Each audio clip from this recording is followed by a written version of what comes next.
సుధామూర్తి గారి గ్రాండ్మాస్ bag of stories నుంచి తీసుకున్న ఒక అద్భుతమైన జానపద కథను మనం ఈరోజు చూడబోతున్నాం. అసలు ఒక సాధారణ అనాథ బాలిక తన ప్రాణాలకు ముప్పు తెచ్చిన ఒక భయంకరమైన మోసగాడిని తన తెలివితేటలతో ఎలా ముప్పుతిప్పలు పెట్టిందో తెలిస్తే నిజంగా ఆశ్చర్యపోతాం.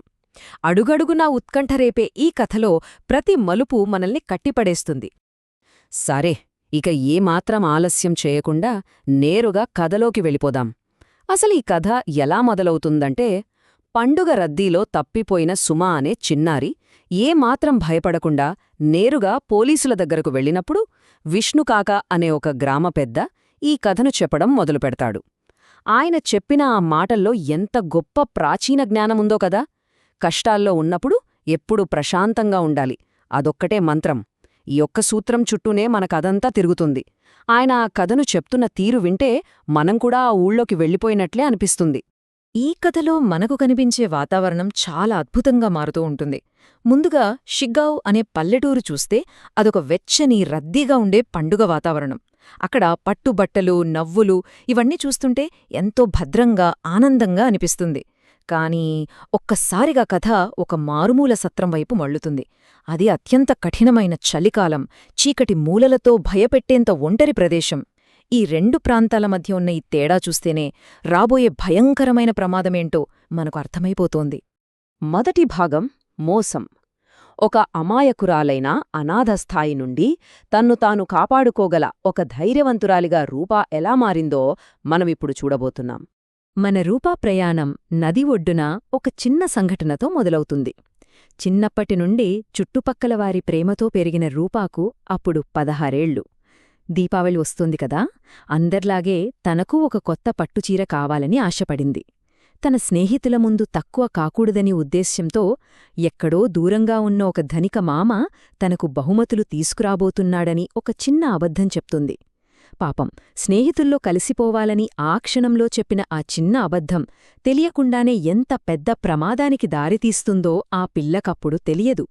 సరిగ్గా నడి దగ్గర వీళ్లు మాట్లాడుకుంటున్న ఆ మాటలను ఒక చెట్టు వెనుక దాక్కుని వింటాడు భోలు అనే ఒక మోసగాడు. ఇంకేముంది, వాడికి మంచి అవకాశం దొరికినట్లే కదా.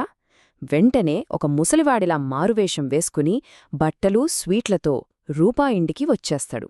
తానే ఆ ధనిక మామను అని నమ్మించి ప్రేమగా చూసుకుంటానని చెప్పి ఆమెను తనతో పాటు తీసుకువెడతాడు. సరిగ్గా ఇక్కడే ఆ వెచ్చని భద్రమైన వాతావరణం నుండి కథ ఒక్కసారిగా చీకటిగా, టెన్షన్గా మారుతుంది. ఇక రెండవ భాగం తెలివైన ఎస్కేప్. ఆ మోసగాడి ఇంటికి చేరుకున్న వెంటనే కథలో అసలు ఉత్కంఠ మొదలవుతుంది. భోలు తన ముసలివేషం తీసేయగానే రూపాకు అసలు నిజమేంటో తెలిసిపోతుంది. తాను కిడ్నాప్ అయ్యానని, తనతో పాటు ఆ ఇంట్లో ఉన్నది ఆ భోలు, అలాగే వాడి చెవిటి, గుడ్డి తల్లి మాత్రమే అని అర్థమవుతుంది.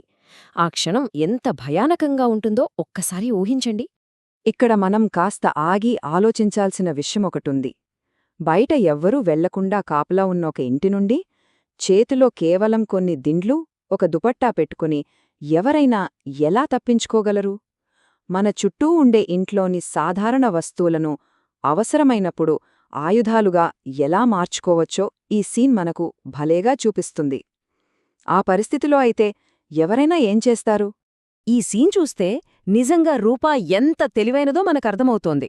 భోలు తల్లి దగ్గరకు వెళ్ళి తాను నిద్రపోతున్నానని ఒక అబద్ధం చెప్పి మంచం మీద అచ్చం మనిషి పడుకున్నట్లే దిండ్లను పేర్చుతుంది. వాటిమీద దుపట్టా, బెడ్షీట్ కప్పేస్తుంది. దూరం నుండి చూస్తే నిజంగానే ఎవరో పడుకున్నారేమో అన్నంత పర్ఫెక్ట్గా ఆ మాయను క్రియేట్ చేసి రాత్రికి రాత్రే ఏమాత్రం శబ్దం లేకుండా అక్కడి నుండి మెల్లగా జారుకుంటోంది. ఎంత అద్భుతమైన ఆలోచనో కదా. అలా తప్పించుకున్న తర్వాత రూప కేవలం ప్రాణాలు కాపాడుకోవడమే కాదు, తన రూపాన్నే పూర్తిగా మార్చేసింది.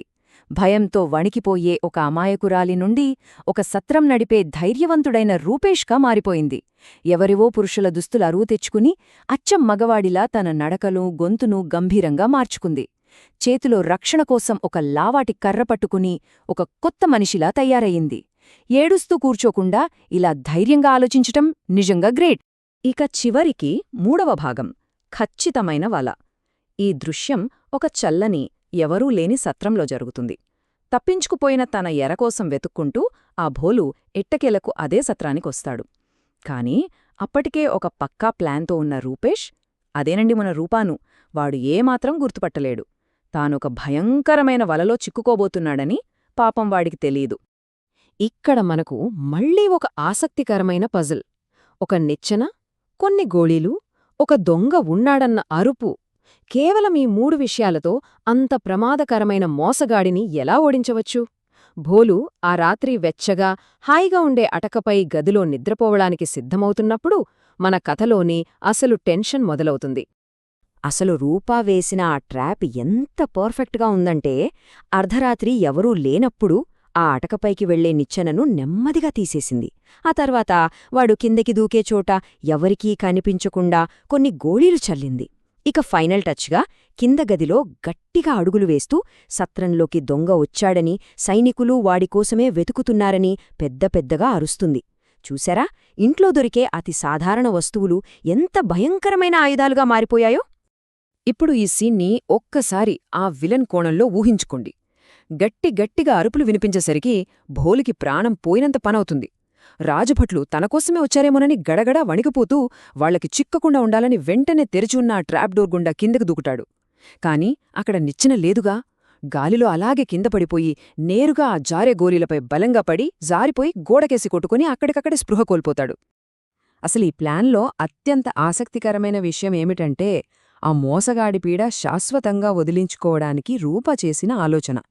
స్పృహ కోల్పోయిన ఆ భోలును తీసుకువెళ్లి ఒక పెద్ద చెక్కపెట్టెలో వేసి మూసేస్తోంది.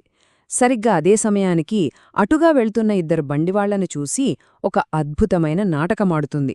ఆ బరువైన పెట్టెలో బోలెడన్ని పెళ్లి బహుమతులున్నాయని వాళ్ల అత్యాశను రెచ్చగొడుతుంది. వాళ్ల అత్యాశే రూపాకు ఎంత పెద్ద సహాయం చేసిందో కదా. ఆ పెట్టెను చూసి నిజంగానే అందులో విలువైన పట్టు వస్త్రాలు, నగలు ఉన్నాయని నమ్మిన ఆ బండివాళ్లు ఎవరికీ తెలియకుండా దాన్ని దొంగిలించి పారిపోతారు. దారిలో నిజంగానే వాళ్లకు సైనికులు ఎదురుపడేసరికి ఎక్కడ దొరికిపోతామో అన్న భయంతో ఆ బరువైన పెట్టెను తీసుకువెళ్లి నేరుగా నదిలో పడేస్తారు. అలా భోలు పీడ శాశ్వతంగా వదిలిపోతుంది. ఆ చిన్నారి ఇక స్వేచ్ఛగా ఊపిరి పీల్చుకుంటుంది. దీనితో మన కథ ముగుస్తుంది. రూపా జీవితంలో ఒక గొప్ప పాఠం నేర్చుకుంది.